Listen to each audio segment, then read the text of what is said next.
Est-ce que ça change le cerveau? Absolument.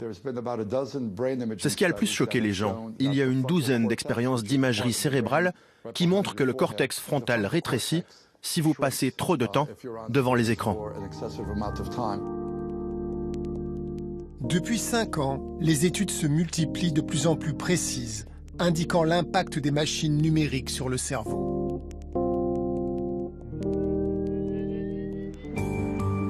L'étude la plus visuelle a été réalisée par des Chinois. En Chine, l'addiction à Internet est considérée comme l'un des tout premiers problèmes de santé publique. Des chercheurs ont plongé une quinzaine d'adolescents souffrant d'une addiction à Internet dans un scanner cérébral. Les résultats sont spectaculaires. La circulation des fluides est altérée.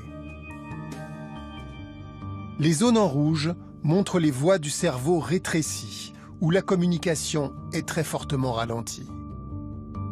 Des défauts de connexion cérébrale pouvant mener à des symptômes évoquant l'autisme ou les troubles bipolaires.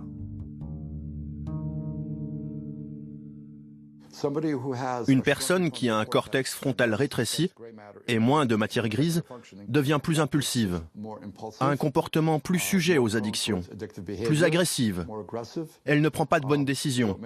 Ses capacités aux enchaînements logiques sont altérées. Il y a une partie du cerveau appelée le lobe frontal. C'est le cerveau de la pensée. Il ordonne au circuit de la dopamine. Ça suffit, tu devrais arrêter parce que ça bousille ta vie. Mais parfois, le lobe frontal est affaibli par ces pratiques.